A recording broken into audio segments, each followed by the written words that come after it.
소개시켜 드리고 직접적으로 실험을 한번 해보는 시간을 갖도록 하겠습니다.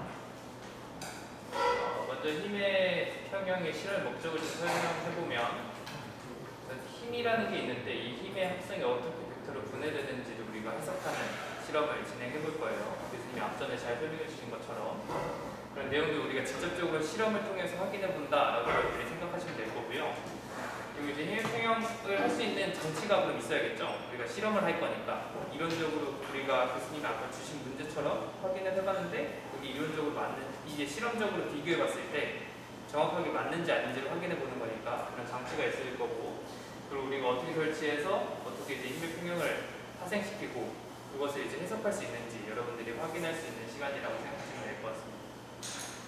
먼저 평형의 조건이 여러 가지가 있는데 이제 저희는 이제 평형 1조건을 확인할 거예요. 근데 이제 이 평형 1조건의 기본적인 조건이 어떤 식으로 정의되어 있냐면, 이제 한 물체를 기준으로 봤을 때 이 물체가 여러 가지 힘을 받고 있어야 돼요. 하나의 힘을 받고 있으면 움직이겠죠. 왜냐하면 힘이라는 건 어떠한 물체에 상호작용하는 어떠한 이제 원인 자체 같은 거잖아요. 물체를 기준으로 해서 가속도가 파생되면 그걸 우리가 힘이라고 설명하죠. 그러니까 그 물체를 기준으로 봤을 때 하나의 힘이 존재하면 물체는 움직일 거예요. 맞죠? 그러면 힘 자체는 이제 여러 가지의 힘이 있다는 거를 가정으로 둔다고 생각하시면 될 것 같아요. 그게 2개가 될 수도 있고 3개가 될 수도 있고 4개가 될 수도 있고, 근데 그 힘이 이제 여러 가지 힘을 받고 있는데 물체 자체가 정지 또는 등속 운동, 그러니까 변하지 않는 운동을 하거나 아니면 정지되어 있는 상태가 있을 때, 그때는 이제 모든 외력의 합이 0이라고 해요. 그러니까 이 물체 자체가 기준으로 봤을 때 이 물체가 공이잖아요. 이 공을 기준으로 하나, 둘, 세 가지 힘을 파생시켰을 때 이 물체가 정지되어 있다면 이 힘과 이 힘과 이 힘에 의해서 파생되는 힘의 평형이 이루어진다는 거죠. 그러니까 모든 힘의 합이 0이 된다는 거예요. 그러니까 우리가 힘이라는 건 벡터라고 설명을 해주셨잖아요. 여러분 벡터가 뭔지 아시죠? 어떤 물체의 기본적인 정의를 나눌 때 크기가 존재하고 방향이 존재하는 걸 우리가 벡터라고 하잖아요. 크기와 방향이 존재하니까 방향의 이제 벡터로 인해서 우리가 어떤 물체를 이제 기본적인 이제 2D 디멘전으로 놓을 수도 있고 3D 디멘전으로 놓을 수 있어서 2차 공간이나 3차원 공간으로 와서 우리가 분해하기도 하고 합성하기도 하고 이런 식으로 쓸 수 있는 걸 벡터라고 여러분들이 알고 계실 거예요. 2차원을 기준으로 봤을 때 X축, Y축을 기준으로 봤을 때 X축에 대한 힘이 전체적으로 평형일 거고 Y축에 대한 힘이 평형이다 라는 걸 여러분들이 확인하시고 실험을 직접적으로 해보면 될 겁니다. 그래서 이제 교수님이 아까 말씀해 주신 것처럼 각도를 우리가 어떤 것을 기준으로 두느냐에 따라서 이게 달라지는데요. 그러니까 제가 여기서 X성분, Y성분 나눈 거는 제가 각도를 여기 기준으로 놨어요. X축을 기준으로 놨습니다. 아까 교수님 Y축을 기준으로 놨었잖아요. X축을 기준으로 놓게 되면 X축 기준일 때는 X축에 대한 힘은 우리가 기본적인 힘의 값에서 코사인 세타로 곱해지겠죠.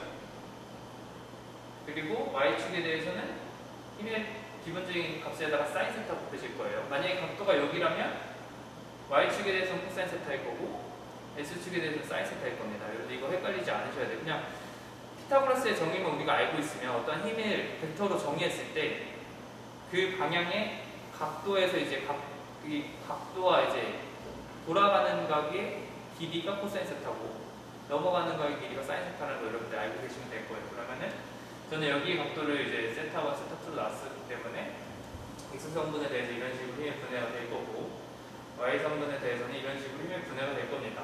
이 부분에 대해서 궁금하신 점 혹시 있으세요? 이게 왜 이렇게 되는지 잘 모르겠다. 없으시죠? 왜냐면은 되게 간단한 거니까 fx에 대해서는 우리가 기준 축에 놨으니까 한 축에 대해서 x축으로만 힘의 방향, 힘의 크기가 있을 거고 f2와 f3에 대해서 x축에 대한 힘의 크기가 이 f1의 x축에 대한 힘의 크기랑 동일한 상태, f2와 f3의 y축에 대한 크기가 동일한 상태이면 힘의 평형이 될 거니까 이거에 대해서 정의하는 건 크게 어렵지 않을 거예요. 혹시나 개인적으로 실험하다가도 궁금한 게 있으면 여러분들이 얼마든지 질문하시면 될 거고, 그럼 우리가 이제 실험을 하기 위해서 힘의 평형 세트가 있어요. 여러분들 보고 계시면 이제 다 가지고 계시죠. 좀 이따 실험을 통해서 동영상 강의 듣는 학생들도 힘의 평형 세트가 어떻게 되어 있는지 어떻게 실험하는지 좀 보여드릴 건데 좀 간단히 설명을 먼저 드리자면 힘의 평형이니까 우리가 힘이라는 팩터를 만들 거예요. 맞죠? 근데 뉴턴 제2의 법칙에 보면 힘이라는 벡터는 어떤 물체의 질량이랑 가속도로 곱해져 있잖아요. 맞죠? 가속도는 벡터니까 힘도 벡터일 거고. 근데 우리가 실질적으로 어떠한 힘을 파생시켰을 때 사람이 직접적으로 잡아당긴다고 하면 이 힘의 크기는 되게 유연하죠. 그러니까 되게 잘 변할 수 있다는 거예요. 왜냐면 우리가 아무리 이제 동일한 힘을 준다고 가정한다고 하더라도 힘의 크기가 줄어들 수도 있는 거고 더 세질 수도 있는 거고 하니까 그걸 이제 우리가 받고 있는 중력의 힘을 사용하면 동일한 중력이 여러분들이랑 저랑 동일하게 작용하고 있으니까 우리 중력의 힘을 사용한다 생각하시면 될 거고 중력의 힘을 사용하는 결과적으로 우리 실생활에서 쓰는 게 뭐가 있을까요?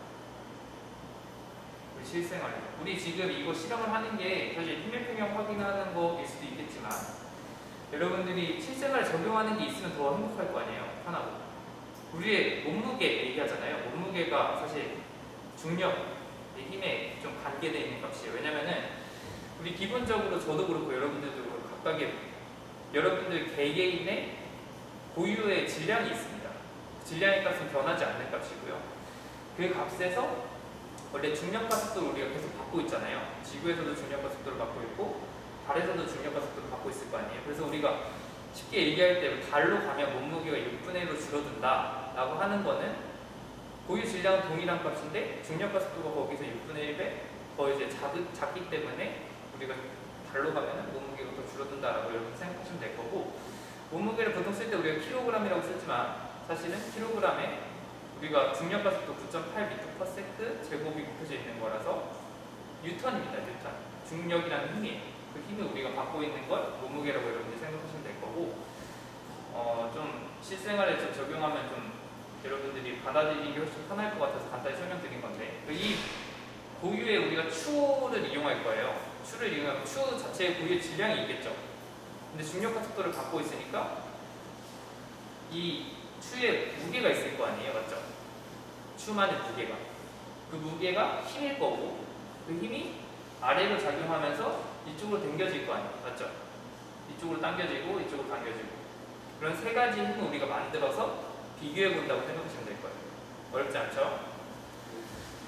그래서 이제 우리가 가지고 있는 이 추의 고유의 질량을 우리가 한번 확인하기 위해서 전자저울을 이용해서 중력 가속도가 어차피 동일하게 작용하고 있을 거니까 무게라고 생각해도 되고 질량이라고 생각해도 되는데 우리가 좀 더 쉽게 여러분들이 접하기 위해서는 우리가 무게라고 그냥 표현을 합시다.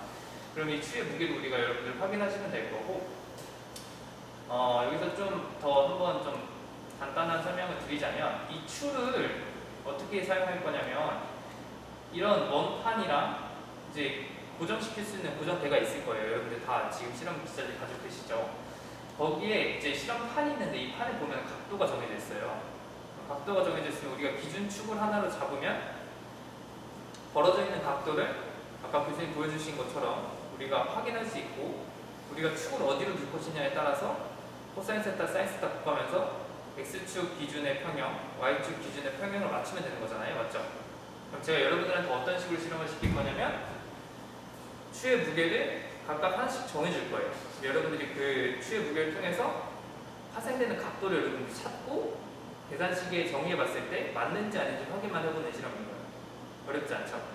그럼 이거 실험을 하기 위해서 이런 각도를 표시하는 게 있을 거고 이 물체가 쉽게 떨어질 수 있도록 중력의 힘을 받게 우리가 힘이라는 것을 파생시킬 수 있도록 어떠한 도르래 같은 거 여러분들 드렸어요. 도르래.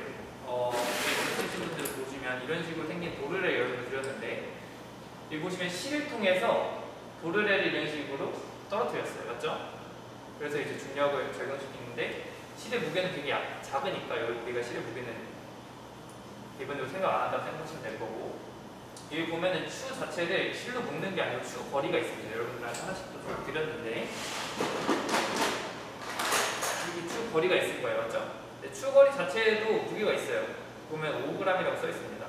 그럼 우리가 이 5g이라고 써 있는 거랑 여러분들 지금 책상에 각각 보시면 추 세트가 있을 거예요. 열면 추가 각각 다 이제 무게에 따른 추가 각각 여러 개 들어 있을 거거든요. 그걸 저 여러분들한테 정해주면은 여러분들이 그냥 여기 5g이라고 써 있구나, 30g이라고 써 있구나, 그럼 그 무게를 그냥 써야지라고 하지 마시고 저기 보시면 이제 전자적으로 있잖아요. 전자적으로 통해서 여러분 한번 측정해 보시고 써서 좀 더 이제 완벽한 데이터를 뽑으시기 바랍니다. 무슨 말씀인지 이해하시죠? 그래서 우리가 추거리를 이제 도르를 설치하고 추거리에 걸어서 우리가 실을 여러분들 드렸는데 실을 묶어가지고 추거리에 묶고 여기 가운데 있는 거 이제 포스링이라고 해요. 포스링. 이제 물체 자체를 이제 일정한 힘으로 가해도 이제 변형되지 않는 동그란 링이라고 간단한 링이라고 생각하시면 될 거고 포스링이 이 물체의 기준축에서 벗어나지 않을 수 있도록 기준 중심축에서 벗어나지 않을 수 있도록 빨간색이 맞고 이제 파란색은 잘못된 겁니다. 이 축이 기준 보시면 여러분들 보시면 저기 이제 힘의평형 보시면 위에 좀 볼록하게 튀어나온 부분이 있을 거예요. 그 부분을 중심으로 해서 여러분들 중심축을 맞추면서 각도를 조절해가면서 그다음 힘의 평형 만드시면 될 거고요. 우리가 기준을 어떻게 놨었지? 이렇게 A 1, 2, 3이니까 A, B, C라고 생각하면 우리가 기본적으로 A의 무게가 만약에 50이다 라고 했을 때 얘가 20이면 힘의 평형이 절대 안 되겠죠? 왜냐면 이거를 아무리 여기로 당겨도 여기 40이고 여기 50이니까 그러니까 이 물체의 크기를 우리가 30으로 하고 50으로 하고 30, 40으로 해봅시다. 무슨 말씀인지 이해하세요? 그러니까는 F1은 50g짜리, F2는 30g, F3는 40g짜리 로 해서 우리가 힘의 평형을 찾아볼게요. 알겠죠? 그럼 여러분들이 여기다가 값에다가 중력과 속도는 동일할 거니까 우리가 여러분들 제가 여기다 50이라고 했죠? 50, 30, 40인데 여기 한번 재보시고 이 추거리 무게까지 같이 재서 그 값이랑 중력과 속도 곱한 거 여기다 쓰시고 실험해보시면 될 거예요. 그 다음에 각도 여러분들이 찾아보는 걸로. 알겠죠? 실험 바로 진행해볼게요.